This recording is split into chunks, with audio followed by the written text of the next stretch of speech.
उत्तर प्रदेश के बुलंदशहर के सिकंदराबाद में रहने वाले किराना व्यापारी के पुत्र रामवीर की गोली मार हत्या कर दी गई। दरअसल सिकंदराबाद की खत्रीवाड़ा में रामवीर के पिता किराना की दुकान करते हैं। रामवीर की बहन की 4 दिन पूर्व मौत होने की वजह से किराना की दुकान नहीं खोल रहे थे। तड़ के मोहल्ले में ही रहने वाले आकाश और कपिल घर का दरवाजा खटखटा चीनी और दाल मांगने आए। बहन की मौत होने के कारण रामवीर ने दुकान को सामान देने से इनकार कर दिया, जिस पर आकाश ने गोली मार रामवीर की हत्या कर दी और फरार हो गए। गोली की आवाज से परिजन उठकर मौके पर पहुंचे तो लहूलुहान अवस्था में पड़ा रामवीर ने मौके पर ही दम तोड़ दिया।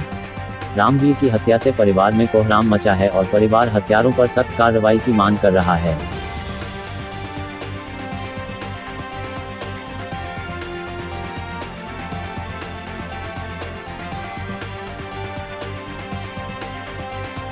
आजकल इंटरनेट पर एक वीडियो जमकर वायरल हो रहा है। इस वीडियो में एक शख्स दूध के टब में नहाता हुआ नजर आ रहा है। यह वीडियो तुर्की के एक डेयरी प्लांट का है, जिसका एक कर्मचारी दूध से भरे टब में नहा रहा था।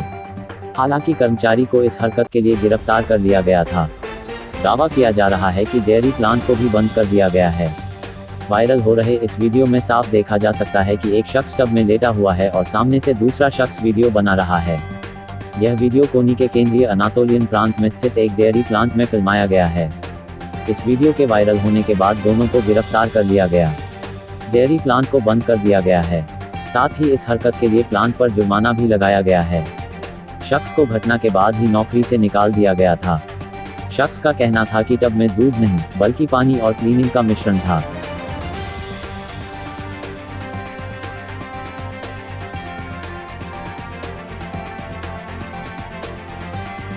अफगानिस्तान में तालिबान का आतंक कम होने का नाम नहीं ले रहा है।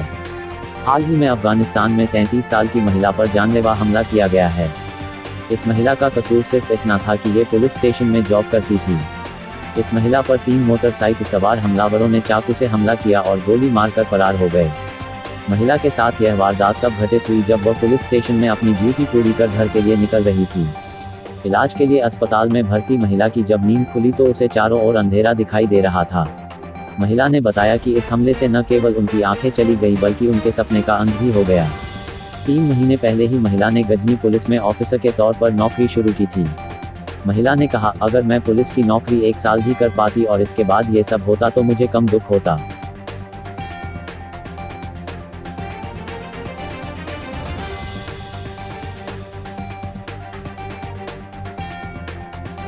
मैं केवल काम करना चाहती थी और अपने सपने को जीने के लिए मुझे केवल 3 महीने मिले। फर्जी दस्तावेज के आधार पर क्रेडिट कार्ड लेकर 13 बैंकों को चपत लगाने वाले 4 ठग दंपतियों की गिरफ्तारी के बाद आर्थिक अपराध शाखा ने इस गैंग के 2 और बदमाशों को गिरफ्तार किया है। गिरफ्तार आरोपियों में रोहिणी निवासी उमेश चंदर और बुराड़ी निवासी रवि सचदेवा शामिल हैं, जो बेघरों और नाबालिगों के उंगलियों की छाप का इस्तेमाल कर दूसरे नाम पते से आधार कार्ड बनवाते थे। इन आधार कार्ड के आधार पर जाली पैन कार्ड और वोटर आई कार्ड भी तैयार हो जाते थे। आरोपी पैन और वोटर कार्ड व अन्य दस्तावेज तैयार कर एक सेट के 25,000 रुपये तक वसूलते थे। ईओडब्ल्यू ने रानीबाग इलाके से कंवल राज, उसकी पत्नी, 2 बेटे अजय, मनीष और उनकी पत्नियों के अलावा अरुण शर्मा व उसकी पत्नी को गिरफ्तार किया था। मनीष इस गैंग का सरगना है।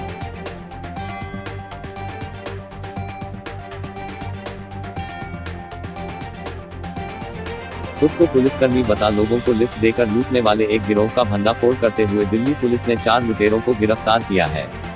लिफाफेबाज गैंग के ये सभी सदस्य विशेष रूप से बस स्टैंड या रोड साइड में चलने वालों को निशाना बनाते थे। ये लोग खुद को पुलिसकर्मी या किसी लॉ एनफोर्समेंट एजेंसी के अधिकारियों के रूप में पेश करते थे। आरोपी पीड़ितों को आगे रास्ते में पुलिस चेकिंग होने की बात कहकर डराते थे और फिर उन्हें अपनी नकदी और कीमती सामान एक लिफाफे में रखने को कहते थे। उन्हें समझाने के लिए एक आरोपी व्यक्ति भी अपनी नकदी और कीमती सामान दूसरे लिफाफे में डालता था। इस बीच आरोपी पीड़ितों के लिफाफे को एक समान दिखने वाले अन्य लिफाफे के साथ बदल देते थे और रास्ते में पीड़ितों को छोड़ देते थे। इसके बाद वे एटीएम से पैसे निकालते थे और कीमती सामान लेकर भाग जाते थे।